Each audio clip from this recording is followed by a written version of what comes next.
Olá, gente. Bom dia. Hoje é o dia da nossa escola dominical. Nós estamos aqui para compartilhar com vocês a nossa lição de hoje, lição de número 4, que estará versando sobre o existencialismo.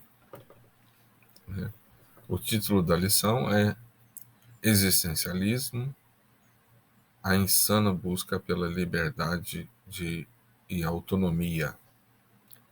Insana busca pela liberdade e autonomia.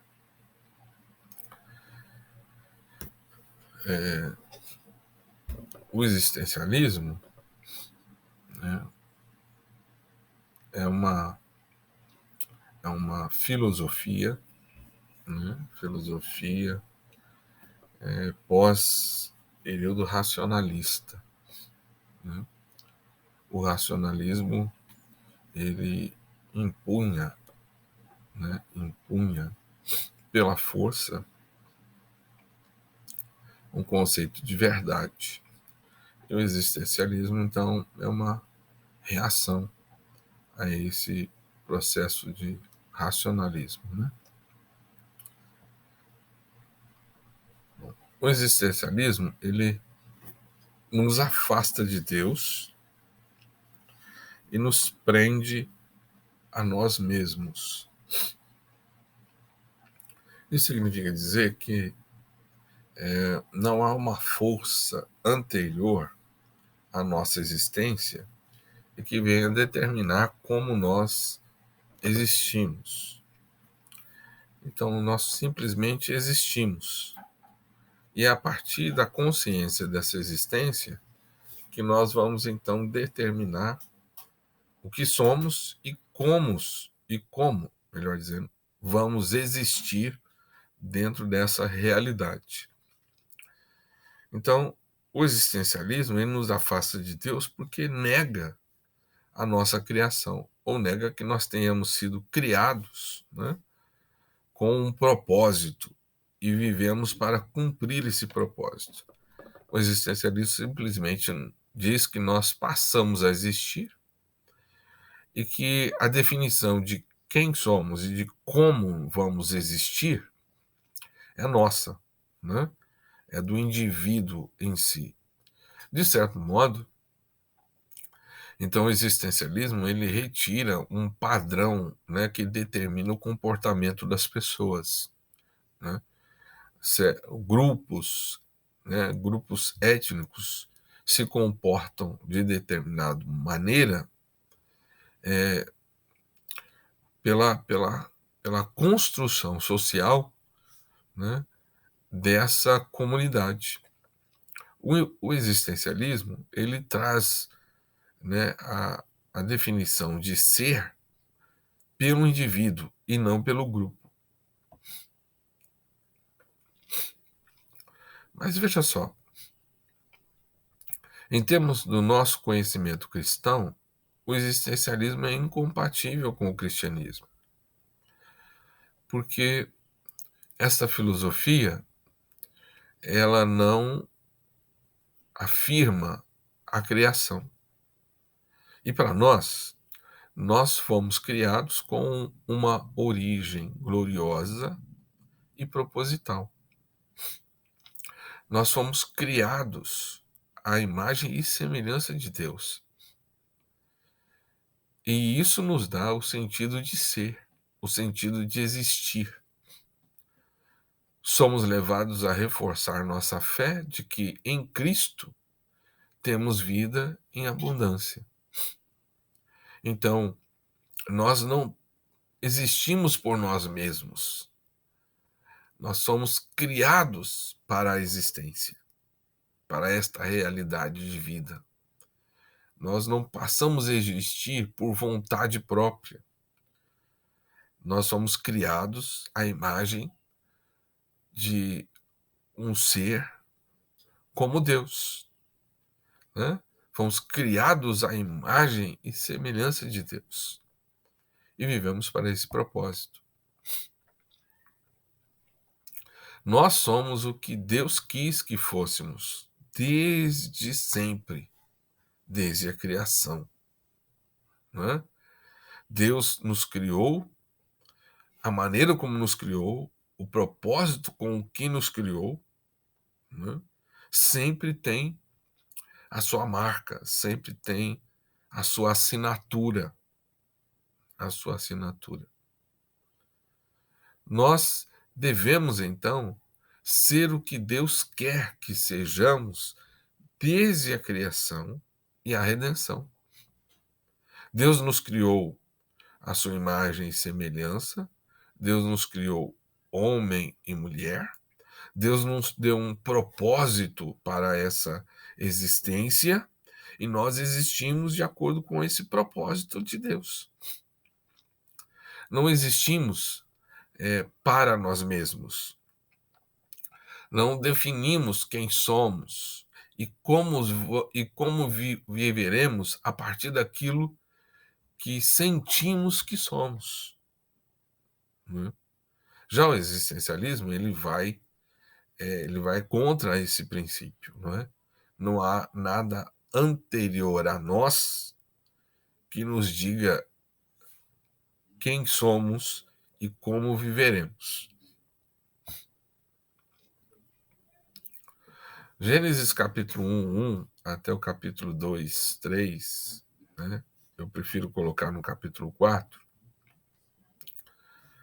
fala-nos a respeito do prólogo da criação dos céus e da terra.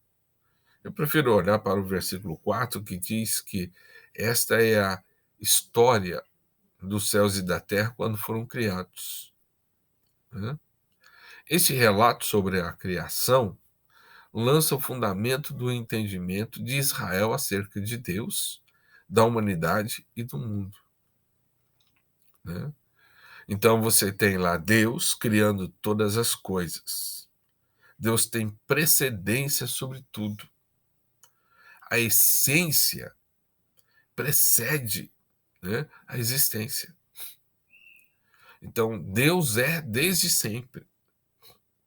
Deus nunca passou a existir. O homem passou a existir a partir de um Criador, que é Deus.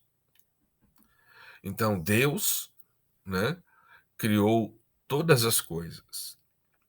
Deus criou o mineral, o animal, o vegetal. E depois Deus criou, então, o homem. Deus criou o homem. E depois que Deus criou o homem, Deus então colocou esse homem num jardim. E ali o homem desenvolveu, então, esse relacionamento com o seu Criador. Ou seja, o homem só consegue conceber a si mesmo a partir do conhecimento que tem do seu Criador,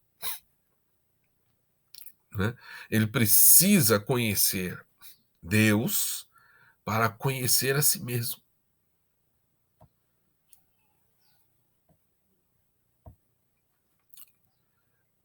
No capítulo 2, versos 5 a 25, nós temos um outro processo, que não é apenas o relato da criação, como Deus criou todas as coisas, mas agora é o relato da humanidade, do desenvolvimento da humanidade. E você sabe, como eu, que do capítulo 2, 5 até o capítulo 5, verso 1, nós temos a genealogia, ou melhor, a história da humanidade, a história inicial da humanidade. E nós vamos ali, né, o relato da criação do homem e o relato da criação da mulher a partir do homem. E nós vemos a definição de que o homem foi criado de Deus, mas que necessitava de uma auxiliadora que lhe fosse idônea, em vista de que tudo na natureza, no mundo animal, foi criado aos pares. Então Deus pesou sobre o homem um sono e tirou-lhe da costela e fez-lhe uma mulher. E essa se tornou compatível com o homem e a mulher. Deus criou homem e mulher. E Deus disse: sede fecundos, multiplicai-vos, enchei a terra, dominai sobre ela. Deus lhe deu mandato cultural. Deus lhe deu mandato social. Deus lhe deu mandato espiritual. Então, o ser humano, ele não existe a partir de si próprio. Ele existe a partir da vontade do seu Criador. Veja que Deus mostra para nós nisto que o protagonista principal de toda a criação é Deus.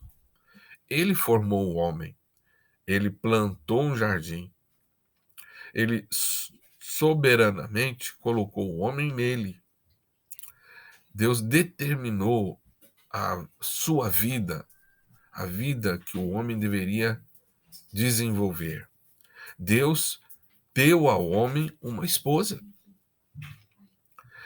Óbvio que depois disso nós temos no capítulo 3 o que nós chamamos de queda, ou seja, o homem desejando ser igual a Deus, ou desejando existir como Deus, né, pecou contra Deus, descumprindo o mandato espiritual. Quando o homem descumpre o mandato espiritual, vem sobre ele as maldições decorrentes desse descumprimento, a morte, o pecado, né, vem sobre este homem. E este homem, então, como marca dessa desconstrução daquilo que deveria ser, ele traz o primeiro homicídio. Mas segue-se ao primeiro homicídio a distinção entre os filhos de Deus e os filhos da serpente. Quando então Caim, né, os filhos de Caim, faz pior do que o seu pai. Ou seja, ele diz que o seu comportamento é determinado por um comportamento pecaminoso anterior. Então, ele não existe definindo a sua existência. Ele existe definindo a existência pela sua história anterior. Há um padrão de comportamento determinado sobre ele e que o faz comportar-se dessa maneira. Ele não se comporta assim porque decidiu se comportar assim, decidiu ser assim. Ele segue um modelo, ele segue um padrão. Da mesma forma, quando nós vemos Enoque, né? Nós vemos que este também ele vive segundo um padrão que vem a ser constituído, um padrão daqueles que são feitos filhos de Deus. Vamos ver as coisas entre o existencialismo um pouquinho mais de perto. Vamos perceber aqui, o existencialismo é uma ideia influente no mundo até hoje, né? Essa influência do existencialismo nos diz que devemos percebê-lo como algo que surgiu como uma resposta a uma ideia anterior. Então, se o existencialismo é uma ideia influente, ele surgiu em resposta a uma ideia anterior, que é o mecanicismo, né? O mecanicismo racionalista, cartesiano. Nesse mecanicismo, disse que o pensamento mecanicista consiste essencialmente em reduzir todos os fenômenos da física e mesmo da natureza a um sistema de forças que atuam sobre corpos materiais. Nessas condições, os aspectos mais definitivos de qualquer fenômeno estariam, em última instância, subordinados às leis da mecânica. Nesse conceito da lei da mecânica, por exemplo, você tem a lei da gravidade, não é? A lei da gravidade, ou seja, determina que há uma força que age, né, sobre todos os corpos materiais dentro de determinado contexto.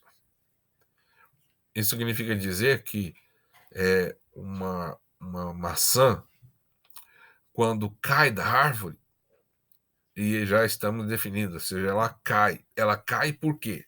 Ela cai porque há uma força, né, que age sobre ela e que impede de ela agir de forma diferente. Então, a maçã, ela é livre para cair do pé de maçã quando madura, porque há uma força que determina o seu comportamento. Então, não pode cair maçã para cima, não pode chover para cima, não é? Só pode cair para baixo e chover de cima para baixo. Isso é um padrão imposto de comportamento sobre esses elementos materiais.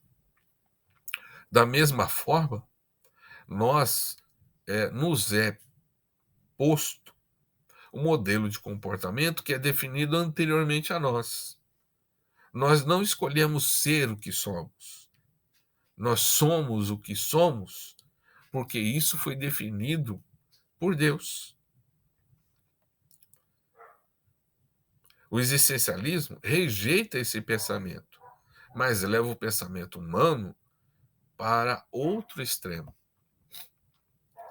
Nesse extremo, então, é uma rebelião contra um padrão determinado de existência.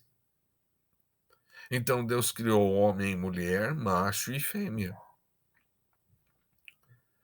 E nós devemos existir dentro dessa realidade. O existencialismo é uma ideia que diz que nós escolhemos ser o que somos a partir da nossa existência, porque não há nada que tenha nos criado. Nós simplesmente existimos. E aí nós podemos, então, a partir, da nossa consciência de existência, determinar como nós vamos existir. O que, de certo modo, isso não é uma verdade. Por isso que a principal defesa do existencialismo, né, principal defesa do existencialismo, está relacionada a essa rebelião ao mecanicismo. Contra o mecanicismo, o existencialismo afirma que o sentido da vida do ser humano somente pode ser dado por ele mesmo a partir do que ele decide ser, né? E que não tem nenhuma força anterior a ele, nenhum modelo, né, modelo de existência que age sobre ele. Ele escolhe ser o que ele é a partir da sua consciência de existência. Qual é o coração do existencialismo? O coração do existencialismo é a busca do homem por autonomia. Ou seja, viver de forma individualizada e viver alheio a qualquer padrão de comportamento que determine como ele deve existir. Ele é o seu Deus. Ele é o seu Senhor.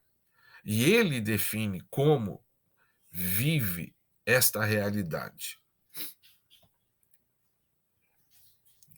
Isso, obviamente, é uma negação de Deus, né? É uma negação da existência de Deus. Como Deus não existe, quem define o que existe e como existe é o indivíduo.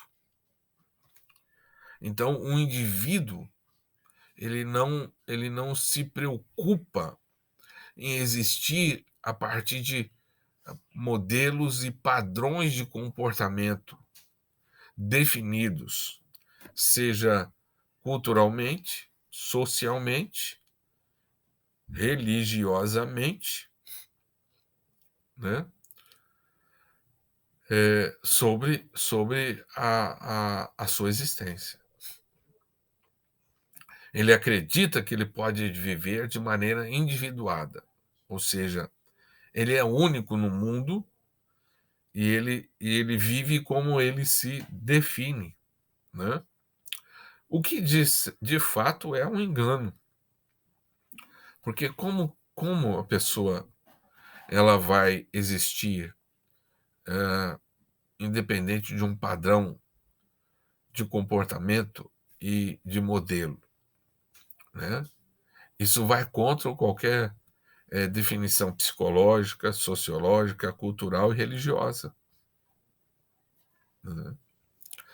Então, ainda que ele opte pela cultura humanista, né?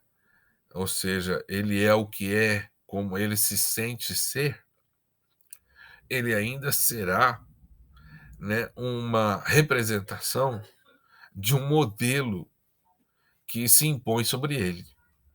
Assim como Lameque fez pior do que o seu pai, então ele assume um padrão, ele assume um modelo e ele existe dentro daquele modelo.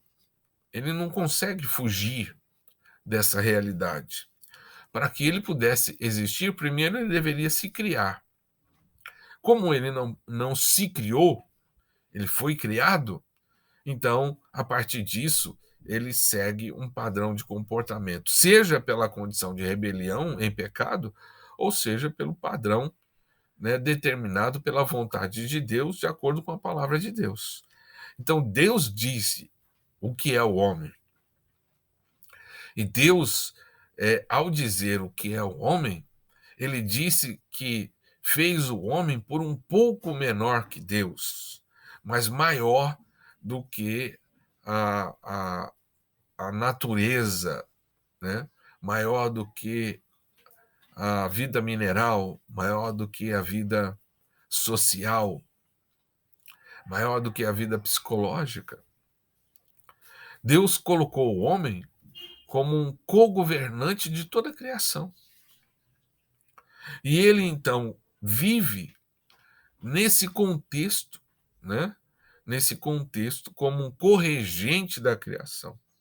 É óbvio que a sua maneira de existir pode ser uma maneira que se rebele a esse padrão de comportamento imposto por ele pela sua condição de criação, ou ele pode viver em conformidade com a sua criação, não é? Dentro disso, nós precisamos entender a relação entre o existencialismo e a Bíblia, ou seja, o que a criação nos ensina a nosso respeito. Precisamos olhar para Gênesis 2, para Gênesis 1, precisamos olhar para os Salmos, precisamos olhar para o livro de Provérbios, Eclesiastes, precisamos olhar para o livro de Romanos, precisamos olhar para o livro de Apocalipse, precisamos entender quem somos e como devemos existir a partir da nossa relação com o Criador e com a sua criação. Porque nós temos um papel, um propósito de existência. Existimos para glorificar a Deus. Existimos para desfrutar da nossa condição de existência diante de Deus. Por que a criação torna a nossa existência mais elevada? Olha só que coisa maravilhosa, não é? Porque quando Deus criou todas as coisas, Deus viu que era bom. Mas quando se refere ao homem, ele diz: e viu Deus que era muito bom. Além disso, Deus determina a funcionalidade das coisas, né, dentro de um padrão de existência. É apenas você olhar o texto de Eclesiastes capítulo 1. Leia lá Eclesiastes capítulo 1, que você vai entender esta relação é, é, entre a existência da criação e a existência humana. Veja só que você olha assim um padrão mecanicista, né, um padrão mecanicista na criação. quando vai dizer lá a respeito das águas, não é? As águas que correm pelos ribeiros e depois vão encher os oceanos e depois elas vão ser evaporadas e voltam para as montanhas. Há uma depreciação, né? E que a chuva forma os córregos os rios desaguam nos oceanos e volta aquele ciclo, né? Volve e revolve. Mas aí, quando fala do ser humano, o ser humano existe nas suas gerações. Ele diz: geração vai e geração vem. Então, nossa existência ela é delimitada pelas gerações. A minha geração vai passar, vai se seguir uma outra geração. E aquela geração ela vai existir em conformidade com os padrões de comportamento anteriores e com padrões, né, de desenvolvimento social, cultural, religioso e psicológico da geração seguinte. Há sim uma organicidade, há uma progressão. E essa organicidade e esta progressão, ela advém do nosso conceito de revelação, ou seja, nós vivemos em conformidade com aquilo que foi revelado a nós e de nós pelo próprio Deus. Deus revelou quem somos. E Deus nos revelou, né, que nós progredimos na nossa existência e que vivemos em conformidade com esse padrão progressivo, esse padrão orgânico, né, que nos une à criação. O que a criação revela sobre o propósito de Deus para nós?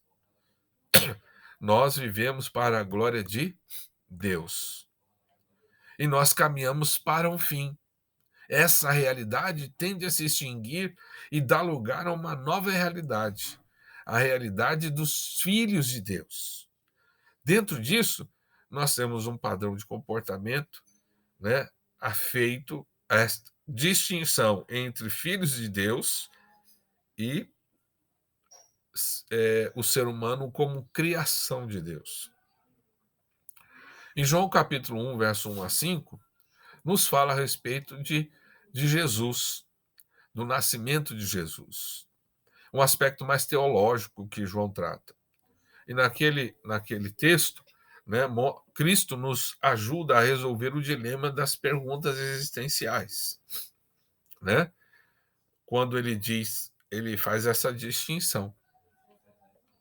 O texto diz que no princípio era o verbo era Deus, o verbo estava com Deus. Todas as coisas foram feitas por intermédio dele, e sem ele nada do que existe viria à existência. Ele estava no princípio com Deus e todas as coisas foram criadas por intermédio dele.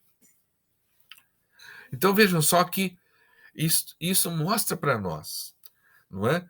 Que o Senhor Jesus, ele é autoexistente, mas ele passou a existir dentro dessa realidade. Assim como nós existíamos na eternidade, né, no ser de Deus, e passamos a existir dentro de uma realidade diferente, conforme o desejo e a vontade de Deus. O texto mostra para nós que o Senhor Jesus, ele criou todas as coisas. Todas as coisas passaram a existir por intermédio dele. Nada do que existe autonomamente, independente da vontade de Deus. Mas mais que isso, o texto diz que ele veio para o que era o seu, mas os seus não o receberam. Contudo, todos aqueles que o receberam, deu-lhes o direito de serem feitos filhos de Deus. Isso mostra para nós que há uma distinção entre nós como seres criados por Deus e nós como filhos de Deus. Então, para sermos filhos de Deus, nós precisamos crer que nós existimos a partir da vontade de Deus. Para sermos filhos de Deus, nós precisamos entender que nós fomos criados segundo a vontade de Deus para um propósito eterno estabelecido pelo próprio Deus.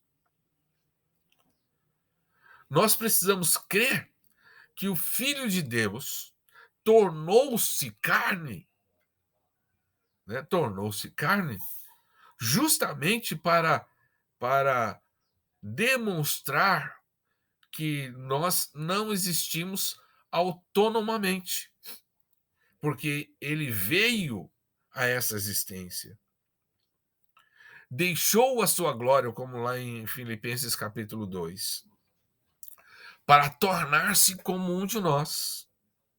E quando nós, pela fé, somos unidos a Cristo, nós nos tornamos, então, filhos de Deus. Filhos de Deus não são todos os homens. Todos os homens são criados por Deus. Mas filhos de Deus só são feitos aqueles que creem que Jesus encarnado é Deus, é o Filho de Deus e são unidos a Ele pela fé.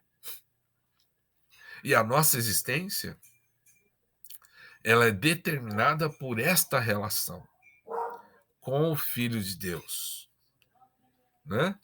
A nossa existência é determinada pela nossa